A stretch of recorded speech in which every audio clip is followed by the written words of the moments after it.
Hello, EBR. My name is Darcy, and I'm one of your friendly neighborhood teen librarians. Today, I'm bringing you 3 book talks of some of my favorite middle school reads. So, the first book I want to talk to you about today is called Small Spaces by Katherine Arden. Ollie is a math genius. She can beat anyone at chess, and she is totally uninterested in doing anything at school that she doesn't absolutely have to do. Her teachers keep trying to get her into chess club or advanced math or something, but she just doesn't want to hear it. She's having a really difficult time right now. Her mother died in a plane crash not very long ago, and every day Ollie wears the broken watch that her mom was wearing when the crash happened, just to feel a little bit closer to her. So she really doesn't want to do anything. She doesn't want to make friends. She's not interested in any of that. She just wants to be left alone, honestly. So one day after school, Ollie is walking around the woods behind her house, and she comes across this woman who is crying and screaming at this book on the edge of a lake. And she's screaming at this book, telling it she's going to fling it into the water. And Ollie is like weirded out, but also fascinated. So she runs up and grabs the book and runs away. I mean, the woman was going to throw it away anyway, right? So this book is actually really, really old. It's a handwritten story of a woman named Beth who lived in the area 150 years ago, and these 2 brothers that were both in love with her. Somebody makes a deal with the smiling man, whoever that is, and there's like mystery and maybe a murder, and Ollie is fascinated by it. She just wants to go home and finish this weird, weird book she found. But when she gets home, her dad is like, "You have a school field trip tomorrow. You have to go to bed right now." So she goes up to her room and she's like sneaky reading under the covers. And then he comes in and takes the book away. It's like, "You can have this tomorrow, but now you have to go to bed."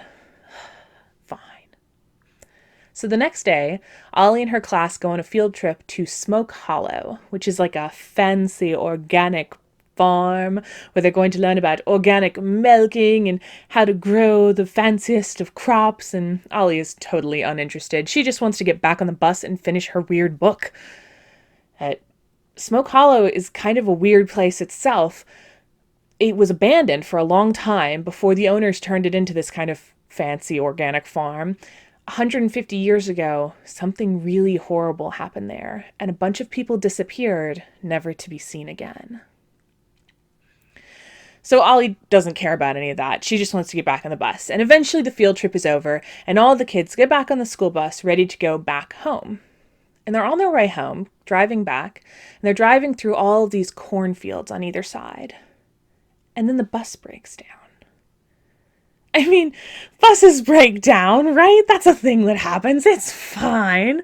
So all the adults get off the bus and the bus driver to see if they can fix the bus. And then the smoke rolls in, the fog. And the bus driver gets back on the bus, but he has a different face.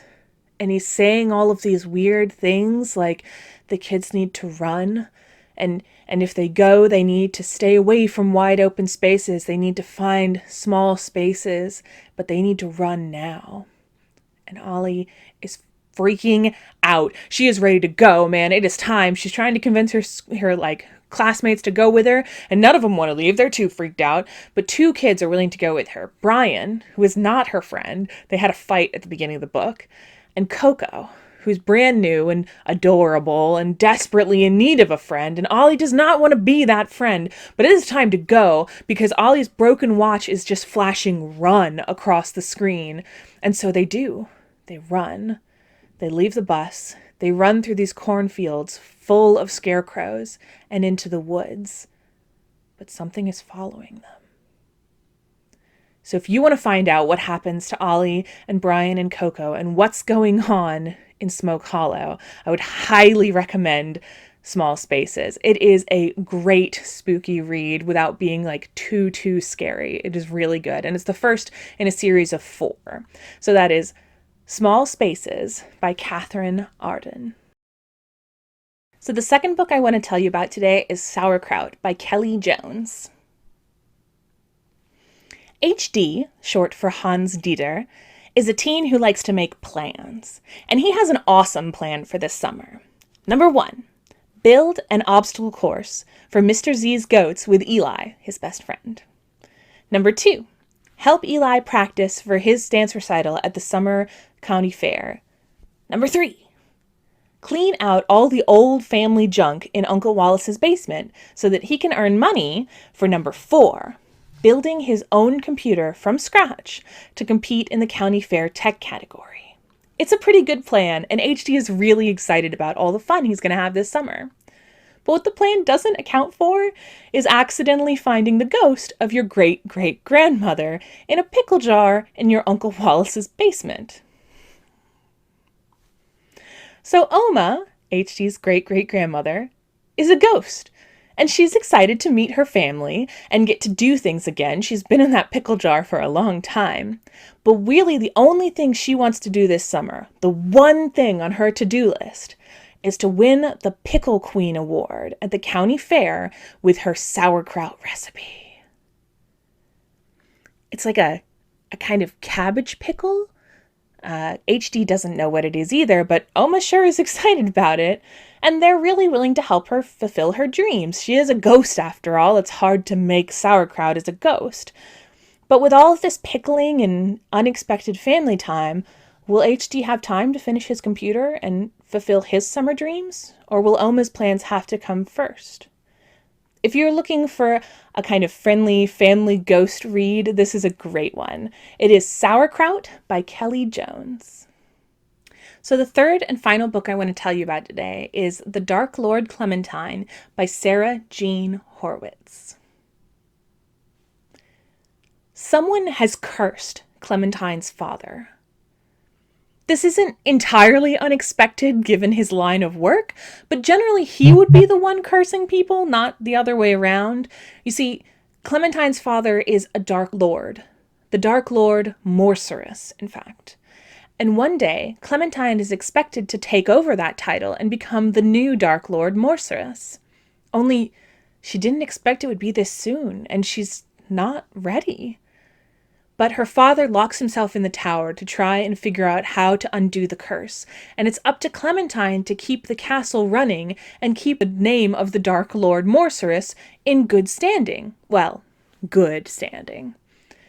And things are going okay. The castle is magic and mostly runs itself, but Clementine is lonely, and she just wants to make her father proud, really. But then the magic starts to fail in the castle, and Clementine has a lot more work to do, and she's really worried because if the magic is failing, that means her father is failing, and this curse might actually destroy him. But she can't do this all on her own. She can't figure out how to break the curse and make the castle run and keep the fire-breathing chickens from eating the regular chickens. It's just too much. So Clementine does what she has never done before, what Dark Lords are not supposed to do. She finds some friends. So her first friend is Gricken.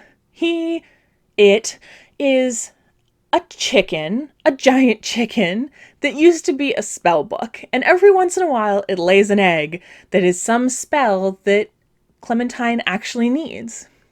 Next is Dave. He's a talking sheep, but he's really not interested in helping. All he wants to do is get into the library and read as many books as possible. He has a secret past that he doesn't want Clementine to know about yet. Next is Sebastian. He's a boy from the town down the way, but normally he would not be friends with Clementine. No one would. The Dark Lord has menaced this kingdom for as long as anyone can remember. But Sebastian's dream is to become a knight. And Clementine is almost a lord, and so, maybe she can make him a knight. That might work out, who knows. The last friend that Clementine makes is Darka. She is a monster hunter, and she's hunting something, but she doesn't want to talk about it. But she is willing to help Clementine get the castle in order. So Clementine and her new friends are making things work. The castle is running. She's looking for ways that she can possibly save her father. And then the evil overlord society lets her know that she needs to do a dastardly deed, or they will replace the Dark Lord Morcerus with a new Dark Lord. Clementine doesn't want to do dastardly deeds to her new friends. She's not even sure she wants to do dastardly deeds at all. But she has to keep her father safe somehow. So if you're looking for a new good fantasy read, this is an excellent one. The Dark Lord Clementine is funny. It has women in lakes distributing swords. It has unicorns, witches, magic, all kinds of great, great things. That is The Dark Lord Clementine by Sarah Jean Horwitz. So that's 3 middle grade reads that I really recommend. I enjoyed them and I think you will too. They're all available right now on Overdrive, and they'll be available physically when the library is open for service again. Thank you so much for listening and have a great day.